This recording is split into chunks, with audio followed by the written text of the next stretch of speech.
వాళ్ళందరికీ, రిజిస్ట్రార్ గారికి, faculty members, students, good afternoon to all of you. ఈరోజు so many things we have learn. Actually ఈరోజు చెప్పాలంటే చాలామందికి కొన్ని విషయాలే తెలుస్తాయి, కొంతమందికి కొంత అవగాహన ఉంటుంది, పర్సనల్ ఎక్స్పీరియన్స్ కూడా ఉంటుంది.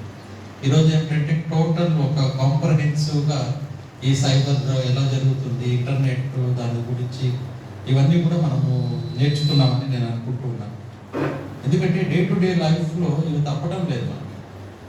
మీరు ఎంతమంది సినిమా చూసారు? లక్కీ భాస్కర్ ఎంతమంది చూసారు? అందరూ చూసారు. It's a simple example of A bank scam కదా. అలాంటివి జరుగుతున్నాయి. మీకు చిన్న చిన్న ఎగ్జాంపుల్ ఇస్తారు. మనము కొన్నిటికి అవాయిడ్ చేయలేకుండా. ఒకసారి ఈ వందే భారత్ ట్రైన్లో వెళ్తూ ఉంటాం, ఆ స్వీపింగ్ చేస్తూ ఉంటారు. వాడు వచ్చి మన సీట్ పక్కన నిల్చుంటాడు. 15 నిమిషాల తర్వాత, ఒక హాఫ్ అన్ అవర్ తర్వాత వాడి ఎక్స్పెక్టేషన్ ఏదో 10 రూపాయలు ఇస్తారు అనేసి. అంటే బాబు చిల్లర లేదు అంటాం సార్, ఫోన్పే చేయండి. ఈరోజు ఎలా తయారైందంటే ఫోన్పే చేయండి. వాడు చేయొచ్చా చేయకూడదా, వాడి నంబర్ ఏంటి, వాడి ఫోన్ చేస్తే మనకేంటి ప్రాబ్లము, ఇవ్వకపోతే వాడు ఇలా చూస్తారు, ఇస్తే మనకు ప్రాబ్లం. ఒక కొబ్బరి పూట తాగుతారు, మీరు ఫోన్పే కొడతారు.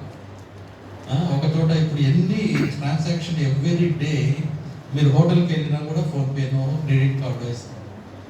ఈరోజు క్యాష్ ట్రాన్సాక్షన్ తగ్గిపోయి, అది ఒక రకంగా మంచిదే. Government of India digital transactions అంటున్నాము, ఇంటర్నెట్ ఫెసిలిటీ పెంచారు, అన్ని చోట్ల ఇంటర్నెట్ ఉంది.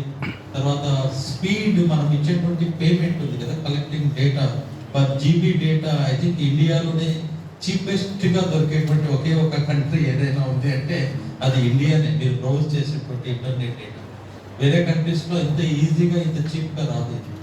సో మీరు టికెట్ బుక్ చేయాలంటే ఐఆర్సీటీసీ వెబ్సైట్కి వెళ్ళాలి, అక్కడ ఆన్లైన్ ట్రాన్సాక్షన్ చేయాలి.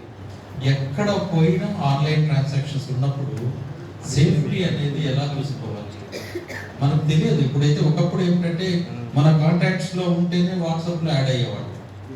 ఇప్పుడు ఎవరెవరో వచ్చేస్తున్నారు, మన పర్మిషన్ లేకుండానే వాట్సాప్లో యాడ్ అయిపోతున్నాయి. నేను చూస్తే నాకు 1500 కాంటాక్ట్లు ఉన్నాయి నా ఫోన్లో. ఎప్పుడు వచ్చాయో, ఎవరున్నారు, ఎవరితో మాట్లాడాలో, ఎవరికి మెసేజ్ ఇవ్వాలో నాకైతే అర్థమే కదా. అసలు ఎన్ని కాంటాక్ట్ ఎక్కడి నుంచి వచ్చాయి? ఇంకా ప్రతి ఒక్కరు యాడ్ చేస్తూ పోతా ఉన్నారు, వాట్సాప్. అది అవసరమా లేదా కూడా మనకు తెలియదు. ఇలాంటి పరిస్థితి ఉన్నప్పుడు, ఇలాంటి నెట్వర్కింగ్ ఉన్నప్పుడు, ఈ డేటా ఉన్నప్పుడు సేఫ్టీ అనేది చాలా ఇంపార్టెంట్. మీరు చూస్తూ ఉంటారు, ఈ గూగుల్ మనల్ని అందరినీ వాచ్ చేస్తూ ఉంటారు. మీరు ఎక్కడ తిన్నారు, ఎక్కడికి